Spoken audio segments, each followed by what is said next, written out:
Welcome to the Agency of Forgotten Histories. Our job is to investigate the stories hidden in the streets of Islington. Stories of movement, customs, and change. Today's case, migration and culture. Over the centuries, people from far and wide have passed through Islington. The evidence is everywhere. Churches, statues, street names. Each one is a clue.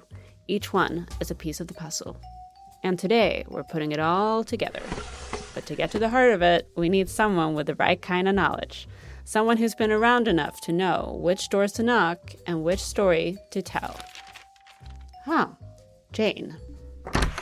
Morning, boss. Julie, you're here.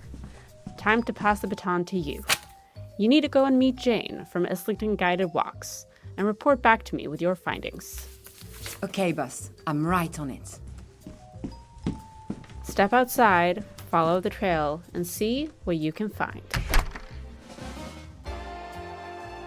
This is the Agency of Forgotten Histories, presented by Islington Guided Walks and City St George's, University of London.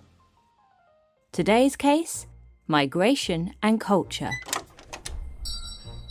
Hi, Jen. I've got a new case from the agency. We need to find out about migration into Islington and the different cultures that have made their mark on this part of London. Well, you've come to the right person. But to really understand Islington, you need to walk the streets and see the sights. That's what we do at Islington Guided Walks. We tell the stories that bring history to life through the people and places in the town. Okay.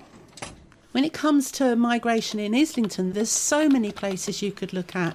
You could explore the Clerkenwell area that became known as Little Italy, where thousands of Italians have made their home over the course of several centuries. Or, let me think, how about the cultural centres where artists and musicians have come from black communities where they've met and performed? Great. And I definitely think it's worth finding out about the many Irish people who came to the area. Okay. Where shall I start? Oh, how about I send you to see Richard first? He knows all about Islington's Irish heritage, and he can also tell you some things about its medieval history as well. Thanks for the tip, Jane. I'll start there.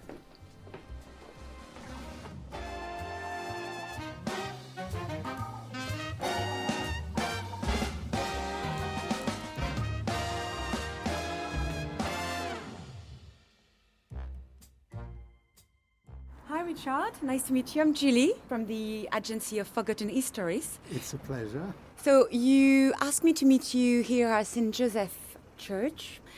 Why this place? Well, for a start, it's a beautiful church in a lovely location. We're halfway up Highgate Hill and we're looking out at the green slopes of Waterloo Park, and there's a great view across London. We're by the main doorway of St. Joseph's Church, which is known locally as Holy Joe's. And it is a large and impressive Roman Catholic church in an architectural style which is quite exotic in England. It's combining kind of Greek Byzantine features with Romanesque architecture. For several centuries after the Reformation, the Catholics were not allowed to build churches. So when the restrictions on Catholic worship were lifted in the 19th century, the churches they built were designed to be prominent and to look different from the Church of England, established churches that people worshipped in. There has been a strong Irish influence amongst the hierarchy of this parish. And of course, in the decades following the great Irish potato famine of the 1840s, there was widespread Irish emigration to London and other British cities.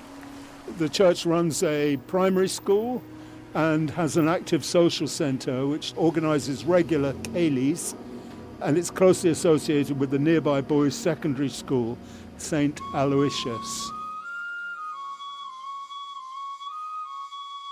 So where are we?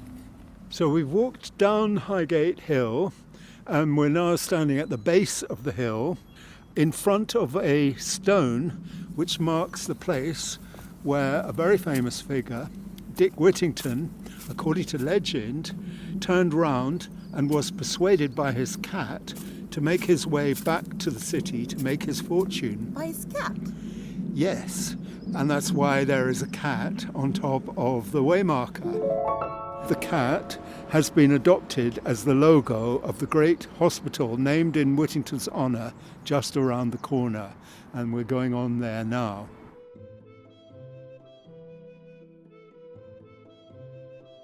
We're standing by the main entrance to the Whittington Hospital. There was a leper hospital here in the late Middle Ages, but the current establishment developed out of 3 Victorian hospitals, which were combined in 1948 when the NHS was founded and rebranded as the Whittington Hospital. And you can see Dick's cat. He is the proud protector of the hospital, I would say.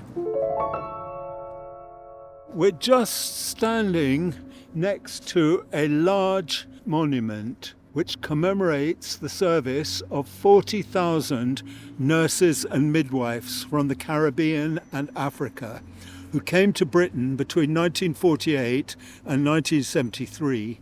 The monument is formed out of 16 pieces of granite which are placed together to form a picture of a mother and child.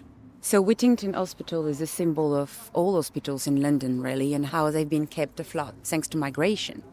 The role of migrants into this country has been critical to the development and success of the National Health Service.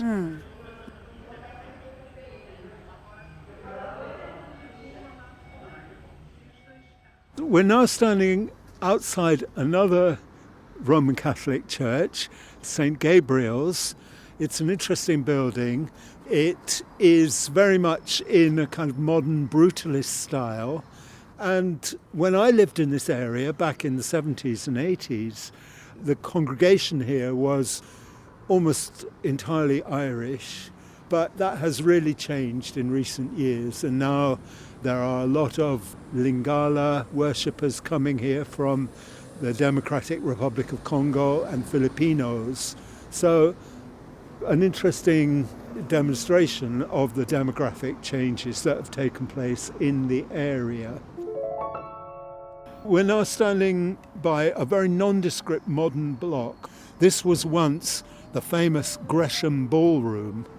The Gresham was a popular night spot, largely catering to an Irish crowd with regular top-rated dance bands from over the water performing. At the time, a large number of the nurses working at the Whittington Hospital and indeed the Royal Northern Hospital further down Holloway Road came over from Ireland. There was free entry on Monday nights and some of the top bands from over the water came to play here. The place eventually closed in 1998. Have you ever been yourself? I actually have been inside the Gresham Ballroom, and it was a pretty lively place at weekends particularly. What kind of music was being played? Irish music, Irish dance bands, and it was great fun. It was good crack.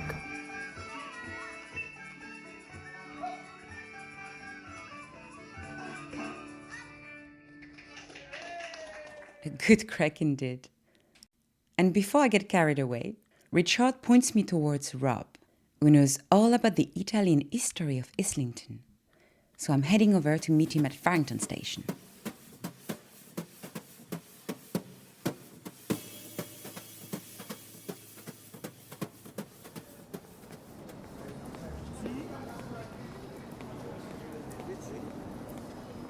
So my tour is really about this time between 1830 and 1950 when the area we're going to walk around, Saffron Hill, was Little Italy. We're outside Farringdon now on a street called Cowcross Street, which up until a few years ago was a really run-down area. We're going to go into a quiet street called Saffron Hill, which has changed over the years but has still got a nice atmosphere to it, and I always think of it as one of my favourite streets in London.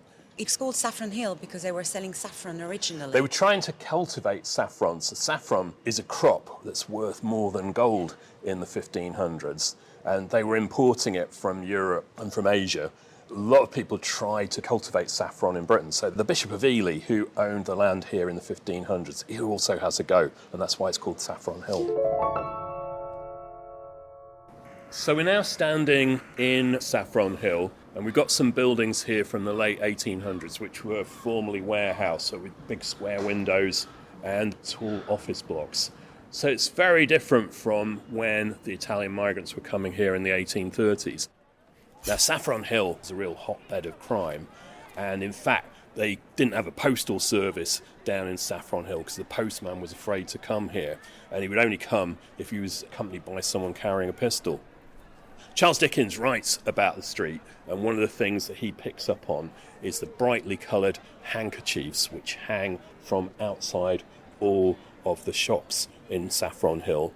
And these were the handkerchiefs which were stolen by pickpockets. So it was said that if you had your pocket picked at one end of Saffron Hill, you could buy your handkerchief back again by the time you got to the other end of the hill. So, Saffron Hill. It's dirty, it's smelly, it's crime-ridden. It's the perfect place to come if you haven't got any money and just arrived in London. And why London? Do you know? Well, London was growing at an incredible rate from a city of 1 million in 1800 up to a city of 3 million in 1850. So big things are happening in London, but economic booms do not always filter down to the poorest people. So why are Italians coming here? Well, in northern Italy in the early 1800s, they'd been right at the heart of the Napoleonic Wars, and a lot of the farms had just been burnt to the ground, so there was very little left of them. Also, the Italian system of inheritance wasn't very favourable, so people are finding them absolute destitute, but they hear stories of this big city on the other side of Europe, which has got opportunities aplenty, and they want to go there, to this city, London. Now, these people are desperately poor. They cannot afford a boat ticket to go from Italy to London. So some people spent nearly 3 years on this journey to London. And then you arrive in London and you meet a friend of a friend of a friend who says, I have got the perfect place for you. This lovely house in Saffron Hill. It's such a beautiful street. So you pay up front, and then when you get there, you find you're actually sharing a room in a house with 3 other Italian families. And so it could be very, very crowded, these places. The next stop is about the jobs that people did when they arrived, and we're going to walk just about 2 minutes up the road here, and there's a little square off it called Lily Place. So Lily Place, which today has on one side some old buildings from the 1800s with bars across the window, and on the other side some smaller houses dating from the 20th century. None of the buildings are the same as they would have been in the 1830s, a period we've been talking about. But the courtyard is still the same shape as it would have been when these Italian migrants are arriving in the 1830s. And there were courtyards like Lily Place all the way along Saffron Hill. And the courtyard in those days would have had 3 timber-framed houses with 3 stories, each story having 3 rooms in, and each room having 3 Italian families living in it. So you can imagine 150 people all crammed into it, with only 1 open-air latrine between them and 1 water pump. These places would have been very crowded, very unhealthy places. No, it's very quiet, but yeah, it must have been really noisy. Yeah, I can imagine the cacophony of all the noise around here, and hearing all the people speaking Italian in this part of London, it would have been really interesting. So, you've come to London, you're looking for something to do. What can you do? Well, one of the things the Italians do very well are make barrel organs. Now, I would love to tell you that Italian people brought so much joy with their barrel organs. People were happy to hand over their money to hear them. But I actually think most of the people who played the barrel organs made their money by people paying them to go away.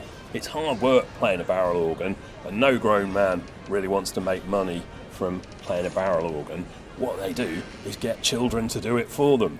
And so a business starts around Saffron Hill of people who are called padrones, who work with young children out in the streets, getting them to play barrel organs for them.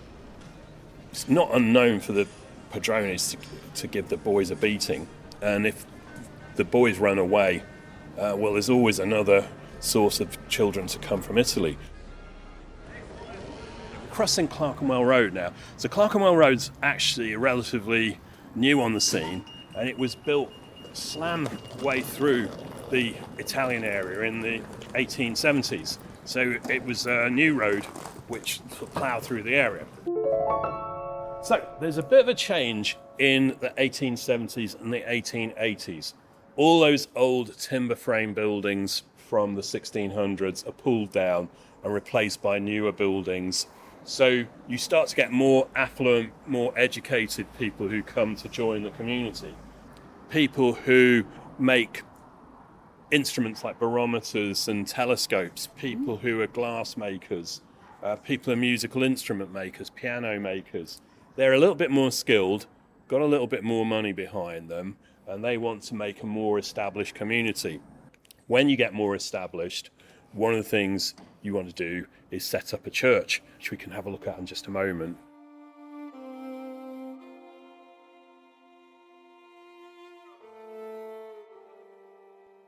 So moving on a few years, 1940, Italy declares war on Britain, and Winston Churchill, as far as he's concerned, anyone with Italian descent is potentially an enemy agent. And so he orders that all Italian men in this area be arrested and then rounded up and then taken to detention camps in the Isle of Man. This is so unfair. There are people who have never been to Italy. Some of these people were fifth generation living in London.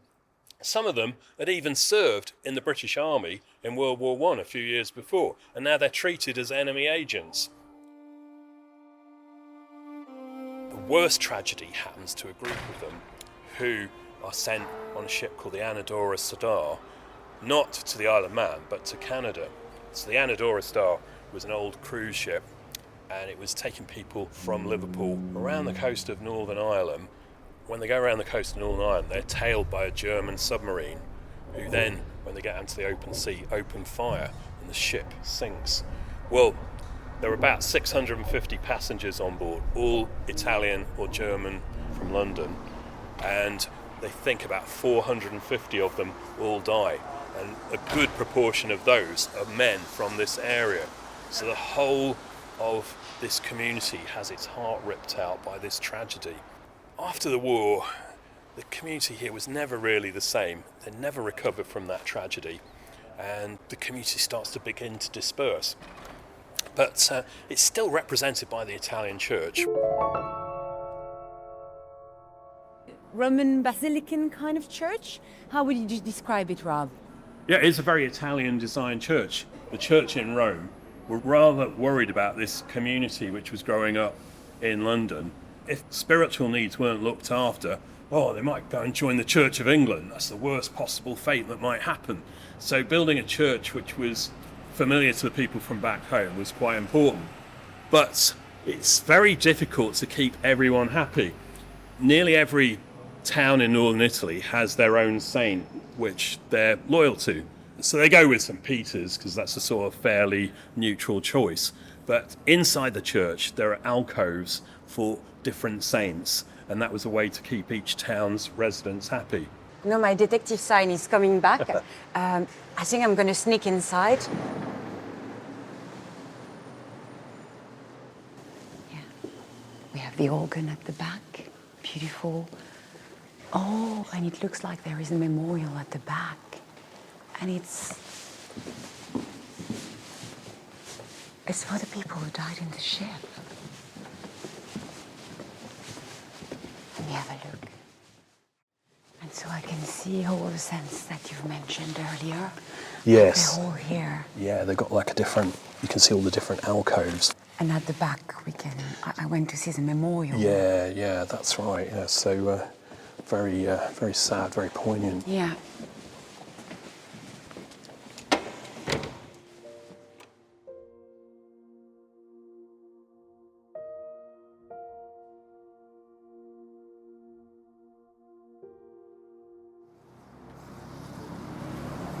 Tironi shop. It's a real tradition of this area. 1871, there's a man called Luigi Tironi who walks all the way from Italy to come to London, and his dream is to set up his own shop. Now the Tironis carry on with another generation in the 1950s running the shop, and then another generation in the 1970s, and it's a great place to come if you want Italian coffee and Italian food. It still sells just that sort of thing here now. Hi, can I get 2 small cappuccino, please? Actually, 1 cannoli as well. Yeah, thank you.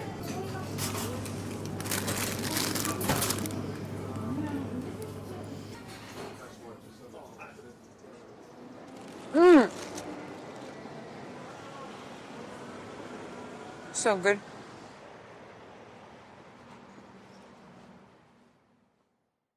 After meeting Rob, I get a message from Jane.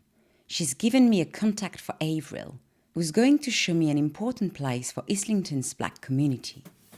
The Cascade Centre.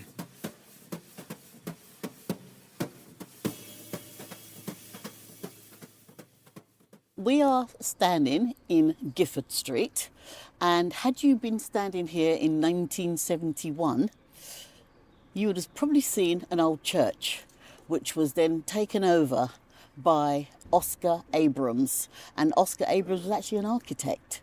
So he redesigned the inside of the church, having purchased it, and he decided that he was going to turn it into something quite unusual, but he felt that it was something that was needed at the time.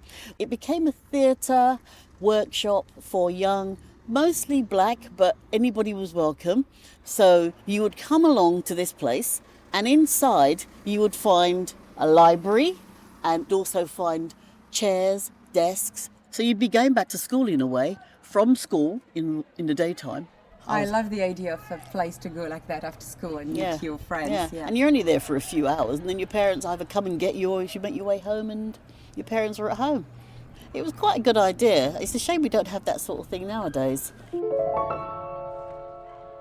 The school itself was a full-time drama club dedicated to black theatre. So the kids themselves, and in fact anyone, could actually write stories which could then be turned into plays. And they would act them out, and they would set it all up themselves. They would do all the necessaries to make that play come to life. And several plays were put on here, and people could come and watch them for a small fee, and the place was packed at times with not only students but people coming to watch.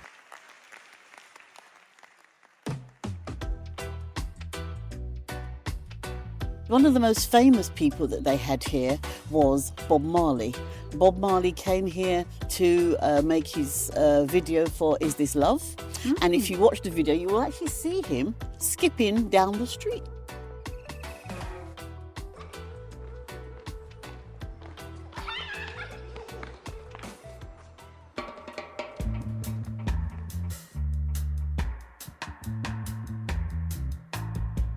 The other thing that it did, which was really, really important, was it provided a political space for political discussion.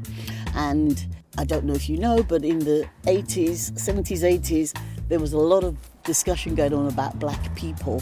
And we had a lot of things like the Brixton riots going on and things like that. So for them to have a space where they could actually come in and not think about these things was amazing for them. But they could also think about them in a different way. They could look at the political aspects of what was going on in the world. And they also had some famous people come to talk to them about politics. So they had people like Angela Davis. Now, you may not have heard of Angela Davis, but Angela Davis in her time was one of the most prolific Black Panthers.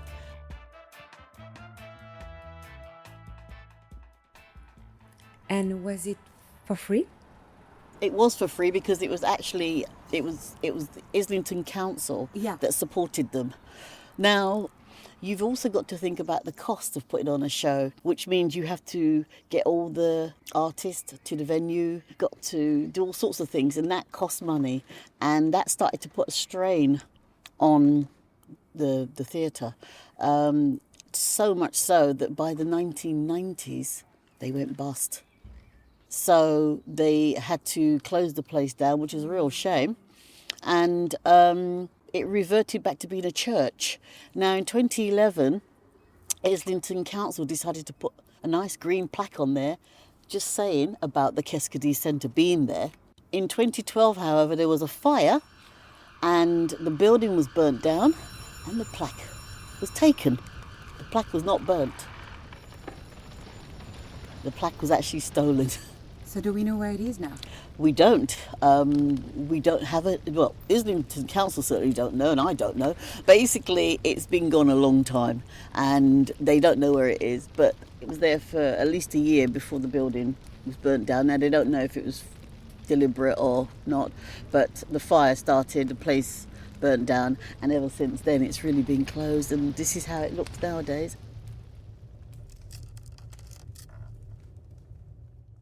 If we had been here while it was still standing, how would it look like? Well, as you can see, it's still got the pointy top like most churches have. You would have seen it was white edged, so all the things that are now blackened from the fire would have been painted in white. It had massive doors, they were huge, and it had some staircases going up the side. Do you know how many people used to go there after school? Quite a lot, at least 100.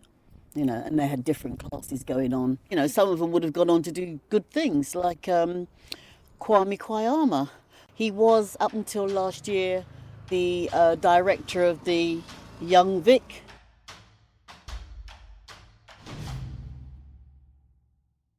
And what does Keskadee mean? Keskadee is the name of a bird. It's a bird that you find in Guyana.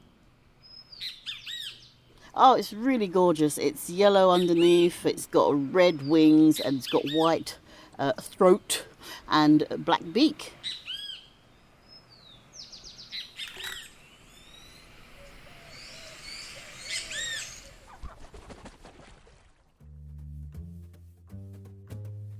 Here we are at the end of this investigation. I've met some brilliant guides and heard some truly fascinating stories. Now it's back to Jen for a quick debrief.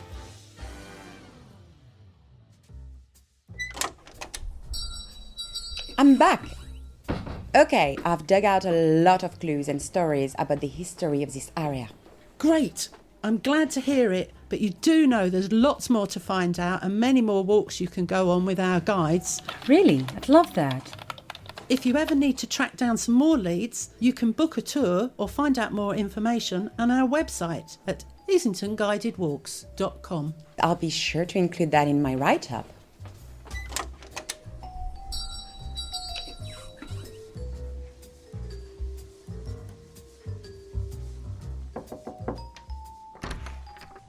Hi, boss. Ah, Julie, welcome back. So, tell me what you found. Well, my investigation into migration has been eye-opening. I loved walking down Saffron Hill, and I could practically hear the Cayleys from the Gresham Ballroom. Not to mention hearing about legends like Bob Marley, who played at the Keskadee Centre. This area has been enriched by the many different people who called it home over the centuries. And you know what? I am proud to call it my home. Ah, well, I can see you've clearly had a really good time.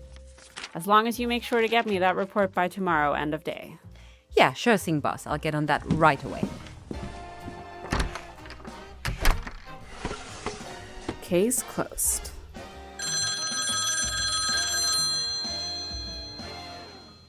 Oh. You've reached the Agency of Forgotten Histories. How can we help you?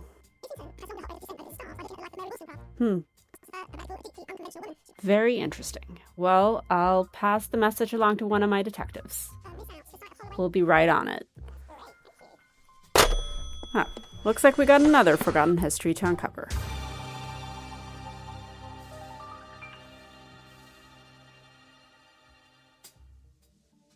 This has been the Agency of Forgotten Histories, presented by Islington Guided Walks and City St George's, University of London. Thanks for listening, and check out the show notes in your podcast player for links. This episode was produced by Isabella Anderson, Lucy Antonatos, Julie Beguin, and Chloe Saka. The executive producer was Sandy Waugh. with thanks to Jane Parker and the tour guides at Islington Guided Walks.